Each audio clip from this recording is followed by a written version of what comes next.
Meus amigos, hoje aqui vamos falar um pouquinho para vocês sobre um tema aqui bem legal do direito civil, sobre mais especificamente, né, do direito das obrigações e mais especificamente ainda obrigações aqui divisíveis e indivisíveis. Vamos dar um enfoque todo especial às obrigações indivisíveis, às suas peculiaridades, aquilo que é importante a gente saber. Primeiro, o que é uma obrigação divisível? O que é uma obrigação indivisível? A gente se socorre, pessoal, para poder entender melhor esse tema, de um conceito estabelecido aqui no artigo 87 do Código Civil, né? A gente, evidentemente, é um conceito direcionado aqui a bens, mas que a gente pode se socorrer dele e se valer do entendimento desse tema de uma forma bem tranquila. Vamos lá, ó. Bens divisíveis são os que se podem fracionar sem alteração na sua substância, diminuição considerável de valor ou prejuízo do uso a que se destina. Então, transportando isso aqui para o direito das obrigações, uma obrigação divisível é aquela cujo seu objeto, né, é um objeto que pode ser fracionado, pode ser dividido, sem alteração na sua substância, diminuição considerável do seu valor ou prejuízo ao uso do que vai se buscar, né, com o cumprimento dessa obrigação. Então, o exemplo clássico de uma obrigação divisível é a obrigação de pagar aí em dinheiro, né? É um objeto que pode ser dividido aí em vários devedores, né? Em vários credores. Não importa, né? Cada um vai ser responsabilizado pelo pagamento apenas da sua cota. Gravem bem o que eu estou falando, hein? Cada um vai ser responsabilizado pelo pagamento apenas da sua cota, ou vai ter direito a receber apenas a sua cota, a sua parte. Por quê? Esse parcelamento não vai trazer ao objeto dessa obrigação nenhuma consequência, né? Ele não vai perder o seu valor econômico, ele não vai perder a sua utilidade, né? Então, essa é a natureza principal da obrigação divisível, é a possibilidade dela ser fracionada. Pois bem, essa é uma obrigação bem simples, né? Ela não exige da gente aí uma grande complicação aí do ponto de vista doutrinário, enfim. Agora, na obrigação indivisível, a gente tem várias peculiaridades. Por quê? A obrigação indivisível, ela tem que ser executada por inteiro, tá certo? Então, numa situação onde haja aí vários devedores e um credor, vamos imaginar, o objeto dessa obrigação, ele tem que ser cumprido por inteiro, tá certo? Com relação a esses devedores. Numa situação onde a gente verifica também de outra parte vários credores e um devedor, né, cada um desses credores, conforme a gente vai ver, pode exigir a obrigação por inteiro, tá certo? Por quê? É da sua característica que ela não pode ser fracionada, né? Como que a gente pode... Vamos exemplificar isso aqui. Por exemplo, né, uma obrigação onde três devedores, eles se convencionam, eles pactuam, entregar a um credor um cavalo de raça, né? É uma obrigação que não pode ser dividida. Cada um desses devedores não pode se responsabilizar pelo cumprimento de um terço dessa obrigação, né? Cada um vai entregar ao credor uma parte, né, do cavalo. Não. Por sua natureza, esse cavalo tem que ser entregue por inteiro, né? De pé, vivo, né? Para que ele mantenha o seu valor econômico, a sua utilidade, para que ele preserve o objeto que motivou a constituição dessa obrigação. Então, essa é a característica principal da indivisibilidade. Essa indivisibilidade, pessoal, ela pode decorrer de três fatores principais. Primeiro, da sua natureza, né? Que foi o exemplo que eu acabei de falar do cavalo. Ela pode ser também de ordem legal, como a gente pode verificar, meus amigos, na questão do módulo rural. É o exemplo mais fácil, mais comum. Onde uma propriedade rural, por mais que pela sua natureza, né, ela possa ser dividida, caso ela tenha o tamanho de apenas um módulo rural, ela não vai poder ser fracionada. Por quê? A lei não permite, tá? O Estatuto da Terra ele vai colocar essa restrição. Por quê? Se busca garantir que a propriedade rural ela tenha um tamanho mínimo que possa permitir ao seu proprietário que ele dali retire a sua subsistência, tá? Então, um módulo rural, sem dúvida alguma, é uma causa de indivisibilidade de natureza legal. Agora, essa obrigação também pode ser indivisível por vontade das partes, né? isso pode ser fixado, portanto, em um contrato. Onde que isso é definido, meus amigos? Onde isso é trabalhado dentro do Código Civil? Já diretamente, né, na parte do direito das obrigações, do seu artigo 258. Vamos dar uma olhadinha a respeito do tema. A obrigação é indivisível quando a prestação tem por objeto uma coisa ou um fato não suscetíveis de divisão. Então aqui, né, ele coloca que o objeto da obrigação não pode ser dividido, portanto, por sua natureza, né, por motivo de ordem econômica, que é o que a doutrina acaba trazendo aqui no ponto de vista legal, tá? A divisibilidade do ponto de vista legal, ou dada a razão determinante do negócio jurídico, que é em razão da natureza, da vontade das partes, portanto, de natureza aí contratual, essa indivisibilidade, ok? Pois bem, vamos trabalhar então a respeito do tema aí da indivisibilidade sobre dois aspectos que são aí os mais importantes, né? Que é a existência de vários devedores ou de vários credores na obrigação, né? Que é onde vai trazer as problematizações, porque se assim não fosse, o devedor, evidentemente, vai ter que cumprir por inteiro com o objeto da obrigação se for apenas ele. E o credor, se houver apenas um credor, vai exigir, vai receber o objeto da obrigação por inteiro. Então, não há essa discussão. Agora, quando a gente tem vários devedores ou vários credores, a gente vai identificar aqui alguns probleminhas. Então, vamos analisar essas situações aqui em concreto e exterminar qualquer tipo de dúvida, deixar isso bem claro na cabeça de todos. Quem que vai tratar desse tema da pluralidade de credores aqui de uma forma bem interessante? O artigo 259 do Código Civil. E é um artigo que a gente vai analisar primeiro o caput e depois o parágrafo único. Vamos então partir primeiro para a análise do caput. Se, havendo dois ou mais devedores, a prestação não for divisível, cada um será obrigado pela dívida toda. Então, meus amigos, o que o artigo ele diz aqui para nós? Se a gente estiver diante de uma obrigação, onde haja pelo menos aí 2 devedores, e o objeto dessa obrigação for indivisível, cada um dos devedores perante o credor vai ser obrigado a pagar, a cumprir o objeto da obrigação por inteiro, tá certo? Então, o credor ele vai poder exigir, né? Ele vai poder escolher um ou outro para exigir o cumprimento do objeto da obrigação, ou ele pode exigir dos dois ao mesmo tempo, tá certo? E cada um deles vai ser obrigado a cumprir com o objeto da obrigação por inteiro, tá? Não é possível que ele arque apenas com parcela aí da sua fração da obrigação, não. Perante o credor, ele vai ter que cumprir a obrigação por inteiro. Então, vamos imaginar um exemplo onde 2 devedores, eles pactuam com relação ao credor a entrega de uma casa, certo? Entrega de uma casa. O credor A, vamos denominar como credor A, ou melhor, devedor A e devedor B, vamos denominar assim. O devedor A não pode convencionar e falar assim, ó, credor, eu vou te entregar a garagem, vou te entregar a sala, a cozinha, e o devedor B vai entregar os demais cômodos do imóvel. Lógico, é uma situação absurda, uma situação que não existe, né? É impossível em razão da natureza. Nesse caso, cada um dos devedores vai ser obrigado perante o credor a entregar o bem por inteiro, cumprir o objeto da obrigação por inteiro, tá certo? É isso importante a gente destacar aqui. Agora, não é justo também que esse devedor que cumpra perante o credor a obrigação por inteiro, que ele arque sozinho com esse custo, né, com esses valores. Então, nesse caso, aquele devedor que que cumpre o objeto da obrigação por inteiro perante o credor, vai estabelecer uma nova relação jurídica com os outros devedores aqui que existam nessa obrigação, tá certo?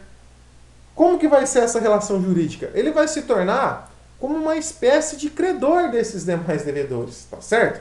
Ele vai se transformar, e se transformar aqui entre aspas, né, evidentemente, em credor desses demais devedores. E quem diz isso para nós? O parágrafo único do artigo 259. Vamos lá, ó. O devedor que paga a dívida subroga-se no direito do credor em relação aos outros coobrigados. Olha que interessante o que esse artigo diz para nós. O devedor pagou a dívida por inteiro? Pagou, ótimo. Então, ele vai poder exigir dos demais que se mantiveram inertes perante o credor que cada um arque com a sua parcela nessa obrigação. Tá certo? Vamos nos socorrer aqui do exemplo que eu falei para vocês da casa. O devedor A foi e entregou para o credor a casa. Então, ele cumpriu a obrigação perante o credor. Agora, evidentemente que ele não vai poder ficar no prejuízo, né? Ele não vai arcar com o objeto dessa obrigação por inteiro e o outro devedor que se manteve inerte vai sair aí como beneficiário. Não, né? Vamos imaginar que esse imóvel já tivesse sido avaliado aí em R$200 mil, né? Com relação aos devedores, né, cada um vai ser obrigado, né, a pagar, a arcar com R$100 mil, né? Vamos imaginar, né, vamos lembrar que a gente está tratando aqui de uma situação onde há 2 devedores. Então, o devedor que pagou a obrigação perante o credor, ele é justo, né, adequado, que ele arque com seu patrimônio, né, com apenas a sua cota, portanto R$100 mil. E ele vai poder exigir do outro devedor que se manteve inerte o pagamento de R$100 mil. Então, ele vai se tornar credor, portanto, desse devedor, do devedor B, no valor de R$100 mil. Tá ok? É uma situação bem tranquila, bem lógica da gente entender. Tá certo? Agora, e quando a gente estiver diante de uma pluralidade de credores, ou seja, mais de um credor e o objeto da obrigação ele for indivisível? Nesse caso, meus amigos, quem vai passar aí as diretrizes para nós é o artigo 260 do Código Civil. Vamos dar uma olhadinha, né? Se a pluralidade for dos credores, poderá cada um destes exigir a dívida inteira, mas o devedor ou devedores se desobrigarão pagando a todos conjuntamente ou a um, dando este calção de ratificação dos outros credores. Vamos lá, né? A lógica é a mesma, né, que a gente já viu com relação à pluralidade de devedores.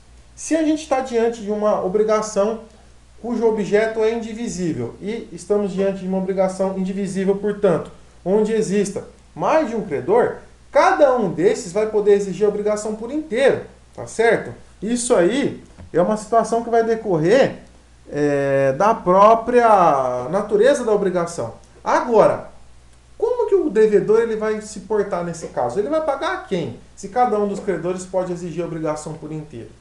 Nesse caso, o que ele vai poder fazer? Pagar a todos conjuntamente, né, reunir todos e cumprir com o objeto da obrigação, ou vai poder pagar a um desses, desde que esse credor ele esteja de posse de um documento chamado calção de ratificação. E o que é isso, meus amigos? É um documento, uma autorização que todos os credores, né, irão fornecer a um deles, né, a um credor que vai ser eleito, para que ele possa representá-los perante esse devedor. Para que ele possa, portanto, dar a quitação adequada a esse devedor dessa obrigação. Tá certo? Então, esse devedor vai se portar da seguinte forma: ele vai pagar a esse credor o objeto da obrigação, e esse credor, tendo posse dessa calção de ratificação, vai poder dar a quitação, vai poder falar: ó, devedor, essa obrigação está extinta, você cumpriu, estamos liberados. Não há nenhum vínculo jurídico que nos une mais, né? E essa quitação vai valer perante esse credor que recebeu e perante os demais credores também que estão sendo representados. Tá ok? Agora, e se o credor, ele não, ou melhor, se nenhum desses credores tiver essa autorização, essa calção de ratificação, como que o devedor vai se portar? Chegando, né, a data do pagamento e ninguém tiver se manifestado, e ele também não puder reunir todos os credores, né, para efetuar o pagamento por inteiro, o que ele vai fazer? Ele vai notificar os credores do vencimento da obrigação, né? Ele quer cumprir a obrigação, mas não tem a quem cumprir, e vai se valer de um procedimento judicial próprio, né? E através desse procedimento judicial, ele vai proceder ao depósito judicial do objeto dessa obrigação, né? Se for um objeto, a gente não estiver tratando de dinheiro, o juiz vai determinar que o devedor, provavelmente não, o devedor seja nomeado como depositário desse bem. E assim, os demais credores vão ter a ciência inequívoca que ele está buscando efetuar o pagamento da obrigação e, portanto, ele não vai poder ser exigido dele pagamento de juros, de eventual multa, né, que tenha sido estabelecida, ou seja, nenhum tipo de decréscimo ao seu patrimônio. Vamos dar um exemplo dessa situação aqui da pluralidade de credores. Vamos imaginar que 3 credores se constituíram uma obrigação perante um devedor, onde esse devedor ficaria vinculado a entregar a eles um carro. Né? Como que esse devedor vai fazer? Primeiro, ele pode reunir todos os credores, falar, ó, credor A, credor B e credor C. Estou pagando, estou entregando o carro a vocês. Agora, se isso não for possível, reunir os 3, ele vai exigir, né, que um desses tenha a caução de ratificação. Vamos imaginar que o credor A tenha recebido do credor B e do credor C a caução de ratificação. Ele vai pagar, vai entregar o carro ao credor A, e o credor A vai poder lidar de forma efetiva, de forma correta, o pagamento, ou melhor, a quitação dessa obrigação. Tá ok? Agora, como que a gente vai lidar com a situação do pagamento, né? Ou seja, a obrigação foi cumprida, relação credor, né, credores e devedor se extinguiu. Agora, como que vai ficar a relação entre os demais credores? Olha só o que o artigo 261 ele diz para nós. Se um só dos credores receber a prestação por inteiro, a cada um dos outros assistirá o direito de exigir dele em dinheiro a parte que lhe caiba do total. O raciocínio aqui, meus caros, é o mesmo da questão que a gente estudou com relação aos devedores. Ou seja, se um desses credores recebeu a obrigação por inteiro, ele vai ter direito, evidentemente, a ficar apenas com a sua cota, né? Com a sua parcela. E as demais parcelas ele deve repassar aos outros credores, tá ok? Se a gente estiver tratando de uma obrigação indivisível, vai ser difícil, né? Ele poder destinar in natura o objeto ou melhor dizendo, a cota de cada um desses credores. Então, o que ele vai fazer? Vai converter em dinheiro, tá certo? Então, vamos imaginar o exemplo lá da casa. De uma casa, né, melhor dizendo. Dois credores receberam lá, eram legítimos a exigir de um devedor um imóvel. Vamos imaginar que um credor recebeu. O devedor pagou a um credor esse imóvel, entregou a um credor esse imóvel. Vamos imaginar que esse imóvel tivesse sido avaliado em 500 mil reais. Né? O credor A recebeu esse imóvel, 500 mil reais. O que ele deve fazer agora? É justo que ele fique com todo esse valor? Não, né? Ele deve dividir esse valor com outro credor, com outro legítimo a exigir a obrigação. Então, nesse caso, ele vai ficar com 250 mil e vai ter que repassar o valor de 250 mil reais a esse outro credor. Tá certo? Agora, aquele credor que recebeu a obrigação pode descontar dos demais eventuais custas que ele teve para conseguir receber o objeto da obrigação. Vamos imaginar que ele tenha ingressado com uma ação judicial. Ele vai poder abater os valores referentes aí às custas processuais, a honorários advocatícios, enfim, todas as despesas que ele teve. Correto? Maravilha. Agora, importante também, meus amigos, a análise do artigo 262. Olha só o que esse artigo diz para nós. Se um dos credores remitir a dívida, a obrigação não ficará extinta para com os outros, mas estes só poderão exigir descontada a cota do credor remitente. A análise desse artigo, vamos fazer uma análise de uma forma bem didática aqui. Primeiro a gente vai analisar o caput, tá ok? Vamos analisar o caput e depois o parágrafo único aqui. Então, olha só, se um dos credores remitir a dívida, a obrigação não ficará extinta para com os outros. Vamos analisar primeiro essa parte aqui. Meus amigos, o que é remitir a dívida? Né? Para nós, né, para análise do direito, do direito das obrigações, para análise das obrigações divisíveis e indivisíveis, basta a gente entender que remitir a dívida é o mesmo que perdoar. Então, se um dos credores perdoar a dívida, a obrigação não ficará extinta para com os outros. certo? Então, numa situação onde haja vários credores e um devedor, se um dos credores perdoar a dívida, perante os demais credores, a obrigação não vai ficar extinta, certo? Agora, ela vai poder ser exigida de uma forma um pouco especial. Vamos analisar então o restante do artigo. Mas estes só poderão exigir descontar da cota do credor remitente, ou seja, do credor que perdoou a parcela da obrigação. Então, um dos credores perdoou a dívida, tá certo? Ele perdoou a dívida. Nesse caso, a obrigação continua, sem dúvida alguma, mas os outros credores só vão poder exigir a obrigação descontado o valor que o credor que perdoou a dívida teria direito. Olha que situação interessante. Vamos dar um exemplo a respeito disso aqui. Vamos imaginar que, no exemplo que eu falei para vocês aqui do imóvel, né? Credor A, credor B, um devedor. Esse devedor deveria entregar uma casa, um imóvel aos credores. O imóvel avaliado em R$300 mil. Vamos imaginar que o credor A, ele perdoe a dívida com relação ao devedor. Fala, devedor, e por mim está tudo resolvido. Maravilha. Com relação ao credor B, não. Ele exige o cumprimento da obrigação. Então, nesse caso, o que a gente vai verificar? É lícito, né? É adequado que o devedor cumpra com o objeto da obrigação. Mas não por inteiro. Apenas a parcela que incumbe aquele devedor, aquele credor, né? Então, nesse caso, o que a gente vai verificar? Ele vai entregar o imóvel, né, avaliado em R$300 mil, mas ele vai poder exigir que o credor que recebeu o imóvel lhe devolva a parcela referente ao credor que perdoou a obrigação. Portanto, né, a gente está diante de dois credores, um devolveu, né, ou melhor, um perdoou aqui a obrigação.